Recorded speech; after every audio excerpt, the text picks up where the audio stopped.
Hello everyone, how are you doing? Right now I'm sitting in Tukwila, Washington outside of a half-price books store. They're having a really good sale, 20% off right now. I was here the other day and bought a couple of books. One of them is, I've been keeping it in my car so I can read it during lunch and whatnot. This, Gypsy Sorcery and Fortune Telling by Charles Godfrey Leland. It's a little used, but I only got it for a couple bucks, so can't go wrong with that. A book I bought today, I had a couple of books I was looking at initially, and I thought, you know what, I'll think about it for a couple of days and see if I want to buy them later. Well, I decided, yeah, I want to buy them. This book here I owned many years ago, and somehow, some way I lost it, so now I'm just replacing it with another copy. It's Witchcraft Today by Gerald Gardner. It is a classic in Wiccan literature. Modern Wicca basically sprang forth from Gerald Gardner. He took a lot of practices and beliefs and melded them all together into a unique belief system. Highly recommended. Don't go for these Wicca 101 books that are all airy-fairy, fluff bunny, new agey, crystal-y kind of crap. This is the real deal. You want the basics of Wiccan practice, of neo-paganism? Get this book. It's the source. You can't go wrong with the source. Another book I bought, see that the Witchcraft Today was only like $2. This one I got for $3, The Wiccan Temptress. I bought this specifically for my wife. I don't really consider myself Wiccan. She probably comes very close to being Wiccan. That is her belief path. And yeah, it seems a little tempting from the, yeah, look at the title, you can probably figure out what it's all about. But it's interesting. She'll find it very interesting, and I'm sure she'll find it very enriching. Also, for $4 while I was at it, not a book, but you know, it's Halloween season, and I love horror movies, especially vintage horror movies and Hammer horror movies. Oh boy! So two DVD set. So you see the titles of the movies on here. I love Hammer films. I wish I was born and lived in the UK, because I would go crazy for this. If anybody wants to sponsor my move to the UK, let me know. I'll take it in a heartbeat. Of course, I'd have to convince my wife to do so, but I think she would do it. So yeah, so as you can figure out, our spiritual paths are more aligned with neo-paganism, Wicca, witchcraft, things of that nature. I'm really deep into this kind of stuff. I've been a seeker my entire life. And, you know, I was born into the Lutheran faith. I was baptized a Lutheran, you know, very Christian. My godparents wanted me to be a Lutheran missionary. But I never found any real satisfaction in Christianity, to be honest with you. It's nothing against Christians. It's just not my thing. Intellectually, emotionally, spiritually, it never really resonated with me that much, even though I dabbled in it a few times. Like I said, I was born into it. I went to church every week. I went to Sunday school. And around the time I was like 12 or 13 years old, I asked my grandparents one day, I said, is it possible we don't have to go this week? And I could see the relief on their faces, because I was being raised by my grandparents at the time. And I think they viewed it as more of an obligation. It's something they just had to do. You know, we have to take him to church and raise him in the Christian faith. But I could see their relief that, oh, wow, we get to go ahead and sleep in on Sunday. I'm sure they were very happy about that. And my grandfather could watch his Sunday morning football and all of that. So, you know, it was a very good thing for them. And it really relieved a lot of stress off of me. And it was boring as all hell as well. And I asked questions at Sunday school that they couldn't answer. And I have a thing about that too. I ask a lot of hard questions, whether it's religion or political or work related. I have this tendency to ask questions. I have a reputation for asking hard and difficult questions of people. So, you know, I won't say it's gotten me in trouble, but definitely people look at me like, oh boy, here he goes again.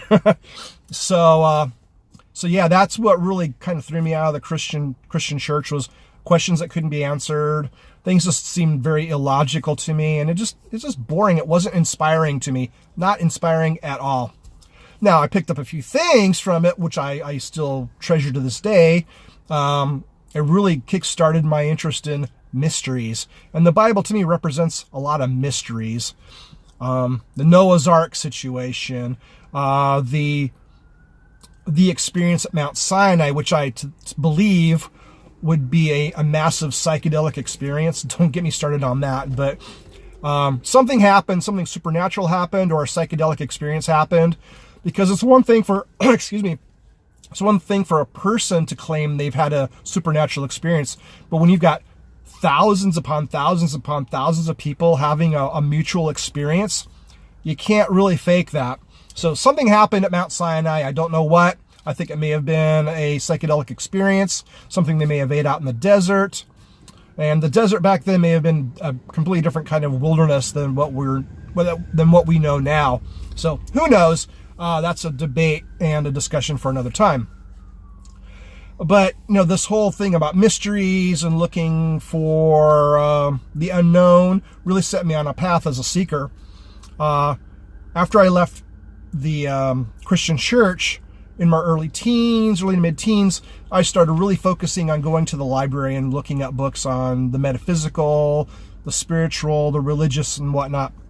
And I started learning about paganism and witchcraft and left-hand path practices, divination, astrology, Satanism, things of that nature. And yeah, Satanism. I consider to this day Anton LaVey as a big inspiration on me. And that's another discussion, another video for another time. Back in the, so throughout the 80s, I considered myself more of a pagan, warlock, witchy kind of thing. Not a fluff bunny pagan that everybody knows now. They dance naked in fields of daisies and, align their chakras with crystals and all that crap. It was a darker version. Maybe you could say a Hammer horror version. That was my influence at the time. I was listening to a lot of Venom and Merciful Fate and Slayer in terms of the metal music, not counting the goth music I was listening to at the time, which also had a dark influence on me. But yeah, Slayer, and especially Merciful Fate and Venom, it was like a theater of the mind, the music, the atmosphere, the lyrics, creepy, spooky kind of horror imagery. That got me, researching things in the library, which, led me from one thing to another. I'm a big believer in looking at the bibliography of a book. Where did they get their sources? And that puts me onto another path. I go down a deep rabbit hole sometimes, and I really did go down a deep rabbit hole in the 80s in the library. I was huddled over the card catalog. If you remember the Dewey Decimal System, you remember the card catalog at libraries. So, I was hunched over that, researching and running back and forth to find books. After I got married in 1990, my wife and I kind of took the attitude that my grandparents had that, if we're going to raise a child, and my wife already had a 3-year-old daughter when I met her back in 1989. And so, I inherited a really wonderful daughter. She is my daughter, even though, technically she's my stepdaughter. She's my daughter, through and through. And I love her to death and do anything for her as well. So, short of robbery and murder, I suppose. But killing in self-defense is another thing. We thought, it's our responsibility as parents, to raise her up in the Christian faith. So I kind of pushed my beliefs to the side for a while. And I think my wife and I both realized, that was kind of stupid, But then again, we were young, impressionable at the time. And we thought, well, maybe our belief systems were kind of frivolous and silly anyway. It wasn't in hindsight. But, at the time, that's what we thought. So, we kind of did the whole Christian thing for a couple of years. And then we thought, you know what? Forget it. This whole thing came tumbling down. We got into, at least I got back into paganism and witchcraft and the occult and all that. And my wife, I don't know if she jumped back into it or she just jumped into it with me. I think she had some belief systems and practices before I met her. It's not something we really talked about. But definitely we both got into it. And me, I'm really heavily into this stuff. I'd go to pagan pride days, and I'd go to pagan events and participate in rituals and whatnot. I have some really good neo-pagan friends to this day. It was a very enriching thing for me. But then again, like I said, it wasn't the fluff bunny, kind of crap that you see that's marketed today, wearing white with like flowers in your hair and all that stuff. That's never been my thing. Never, never, never. It's always been the shadow side. It's always been the dark side for me in terms of occultism. I never really considered myself, at least in name, I never said, I am a neo-pagan. It's probably closest to what I am, but I don't call myself a neo-pagan. I don't call myself a Wiccan. I'm just who I am. I have my belief systems, and it ranges because of my seeking that I've taken a little bit from each, I guess you can say. I guess from my Christian upbringing, I have a thing about monotheism, that I do believe that there is one creative force out there. I don't believe there are multiple creative forces. So therefore, I'm not a big believer in pantheism, although I can intellectually look at it as aspects of one. So, all gods and goddesses are aspect of one God or creative force, or however you want to call it. I do not believe that God is a human. I don't believe that it's a man or a woman. I believe it's just a force, an unseen force. That's it for me. Neither good nor bad.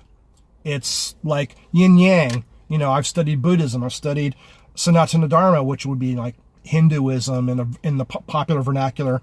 Vedic belief systems, which is related to that. I've looked into Zoroastrianism a little bit.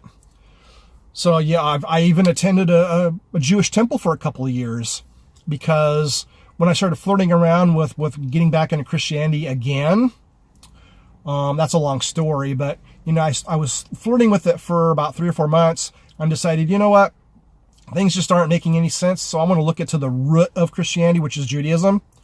So I started attending a temple to learn more about it, and I did. I found a lot to be good, but still some things I didn't fully agree with. But I think it's good for people, no matter what their belief system, to go and research, to go and attend. Go out of your comfort zone. If you're a Christian, go to a Jewish temple. If you're Jewish, go to a Catholic cathedral. Learn something new, because none of us are 100% correct. We may have things correct for our own belief systems, our own lives, but in the grand scheme of things, I don't think we're ever going to be 100% correct on our beliefs and how we do things. Another discussion for another video, of course. So yeah, it's been a long search. And after I did my flirtation with Christianity and went and researched with the Judaism, I'm like, you know what? Going back to paganism. I was out of it for maybe like 6, maybe 7 years, where I did like a hardcore search, where I went into the Hinduism and like Hare Krishnas, the Vedanta Society, Sri Ramakrishna. One thing I learned from the Vedanta Society and Sri Ramakrishna was he taught that when you're looking for the truth, be like an ant. You got sand and sugar mixed up. You basically take the sugar and reject the sand. That's how I do things. I reject the sand and accept the sugar. So whenever I'm looking at a belief system or anything, science, anything, I look at it. What makes sense? What makes rational sense? At least within the realms of the belief system. I know the atheists out there are going to say, well, none of that makes any rational sense. Well, occultism is looking at things way, way further down the path than where modern science is. A lot of things that occultists have said, thousands of years ago, are starting to get validated by science. It's just science has a long lag as opposed to occultism. Yeah, it may seem crazy and out of sorts to say, like the pineal gland, it is the third eye. It's been taught as the third eye in Hinduism for thousands of years. And then people started saying, well, hey, the pineal gland in your brain, it produces dimethyltryptamine, DMT, which is a powerful psychedelic substance. Well, only recently has science said, yeah, it produces DMT. Well, this is something that people have been thinking about for many, many, many, many, many years, and science has only caught up with it. There's other things, too, that I could mention, but, if you're relatively intelligent, you can Google it and find out for yourself. So Don't know where I'm going with that. But yeah, it brought me back to paganism. I thought, this is it for me. This is my home. This is what I believe in. The more darker side of paganism. So yeah, things like witchcraft today, that's my jam. And that's kind of my belief system, I guess you could say. It's hard for me sometimes to really say what I believe in. Some of it seems a little crazy. Some of it, seems somewhat rational to some people. But it's my belief system. It's what I believe in. It's my life, and it gets me through life, and it makes me happy. So that's good. While we're on the topic of paganism and religion and whatnot, there's one thing I keep hearing from people is that, oh, you goths are a bunch of Satanists. No, we're not a bunch of Satanists. Yeah, some do believe in Satan. Or Satanism. Again, Satanism is kind of a nifty thing. Some people do believe in a literal Satan. Others are actual atheists who do not believe in Satan, but use Satan as an image, so to speak. It's a representative of, he's the adversary. Satan is the adversarial force. So, and it scares people. If you want to scare people and freak them out, so you're a Satanist. So, it could also be, just theater. The Satanic Temple, who've been making a lot of headlines lately, they're theater. I would not call them theistic Satanists. I wouldn't even call them LaVeyan Satanists. They are basically trolling the Republicans. They're doing things that I think are good. It's bringing a separation of church and state into the fore. So I consider them more of a progressive kind of trolling organization wrapped up in satanic, ooky spooky talk and image. The Church of Satan is way more serious, but they're still theatrical in a lot of aspects, very atheistic. At the beginning of the Church of Satan, they were a little bit more spiritual. But Anton LaVey later on went more atheist. And a breakoff of the Church of Satan is the Temple of Set, Michael Aquino, who was involved with the Church of Satan, but then later broke off. They're more spiritual. They're more left-hand path. So if you're more theistic, if you're more into the occult, then maybe perhaps the Temple of Set is your jam, man. But I don't judge. I find a lot to be derived and good from that belief system. Much like I believe there's some good things to be derived from neo-paganism and druidry and whatnot. And druidry, that's another thing. If I had to consider myself a neo-pagan of any type, it would probably be a druid, albeit a dark druid. But druidry kind of comes closest to what I really believe in terms of neo-paganism. I used to belong to a druid organization a few years ago, but I let my membership expire. I never really did participate a whole lot. I was more solitary. But that's where I found some great sustenance, spiritual sustenance was from the Druids, with some Wicca, with some witchcraft and whatnot thrown into the mix, because that's just the way I am. So yeah, just because you're goth doesn't mean you're a Satanist. You can be anything. I've met goths who are hardcore Catholic. I've met goths that are atheist. I've met goths that are pagan. I've met goths that are Satanist. A whole wide variety. I've heard of goths who are Muslim, of all things, if you can believe that. They would have to be, I would consider, moderate Muslims. Obviously, you're not going to be a goth in Saudi Arabia or Afghanistan or Pakistan. That just is not going to make sense. You're going to wind up probably getting in some trouble. But, yeah, I think that's pretty much it. Yeah, half-price books, good stuff. Contemptuous. It's good additions to my library. I've got a lot of pagan and neo-pagan and spiritual and occultic books in my collection. A big influence is Aleister Crowley. I've got a lot of his works. I've got left-hand path books. I've got books on chaos magic, druidry, Wicca, you name it, astrology, tarot.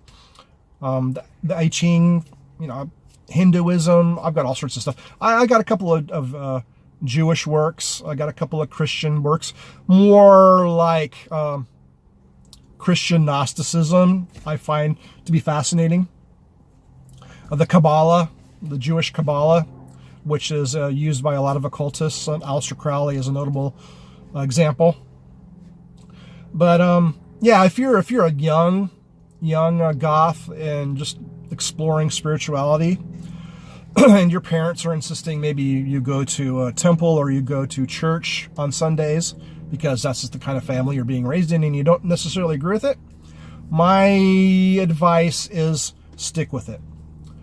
Don't upset your parents. They're working hard to support you. A lot of what you own is paid for them through their hard work and sweat, blood, sweat, and tears. Give them some respect. If they want you to go to church on a Sunday, go. You're going to be an adult soon enough. You'll turn 18 and you can make your own decisions in life. But at least pay them some respect. And you never know. You might learn something new. It might set you on a path that you weren't aware of. You could be a Catholic, and what you learn may set you on a path to maybe Judaism. May set you on a path to neo-paganism. Or if you grow up in a neo-pagan family and your family are into like Dianic witchcraft or whatever, you might say, hey, this doesn't make any sense. This is kind of silly. And you may want to become like a Baptist, or of all things. You never know. Little things can kickstart other things in life. The unexpected will happen. You might learn a piece of information. But regardless, just hang loose. Respect your parents, your grandparents, whoever it is. Take it for what it's worth. It's a learning experience. It's a growing experience. It makes you who you are. I've gone through a lot in my life. There's some things that I've disagreed with that I've been put through. But you know what? It's made me who I am today, and I love who I am. And I would not go back and change anything. Even going to Lutheran church when I did not want to go. I would not change it because it made me who I am, and I love who I am. I like who I am. And to say I would go back and change something implies to me that I don't like who I am. And, if I'm going to make a change, I'm going to make a change for the future, not for the past. Because I like who I am. Now, I'm going to the gym. I'm changing myself that way, but it's for the future. I'm not changing my past because, again, I like and love who I am. So hopefully this makes sense. I just wanted to kind of get this off my chest and have a little chit chat with you about spirituality and how it relates to goth. And you don't have to be a certain spiritual belief system to be goth. There's no connection whatsoever to that. Goth tends to be more open-minded about things, more accepting of things. A more creative aspect of life comes out when you're goth. So you're going to see more of a variety of belief systems in the gothic subculture. But being goth does not demand that you be a certain belief system. Some people say Jesus crucified to the cross is probably the most goth thing you could ever imagine. And I can identify with that. I can believe that. I can say, hey, yeah, that's a pretty damn gothic thing. Sacrificing himself, suffering, all of that. That's pretty damn goth. But it doesn't mean to be a goth you have to be a Christian. Satanism has got a very dark image aspect to it. A lot of them wear black and, the goat and horror movie imagery and all that. You think, oh, it goes hand in hand with goth. Well, no, it doesn't. So don't buy into the hype that you have to be a certain spiritual belief system to be goth, or to be goth you have to adopt something. No, be who you are. You are a unique person, just like everybody else. But yeah, you are a unique person. You have your own belief systems. You have your own life to live. Don't let others ultimately dictate what you do in your life. Again, like I said, if you're, under your parents' house and they're paying your way and all that, have some respect, go to church or whatever. Doesn't necessarily mean it dictates what you believe. It's just make them happy. They're trying to make you happy. Make them happy. Have some respect.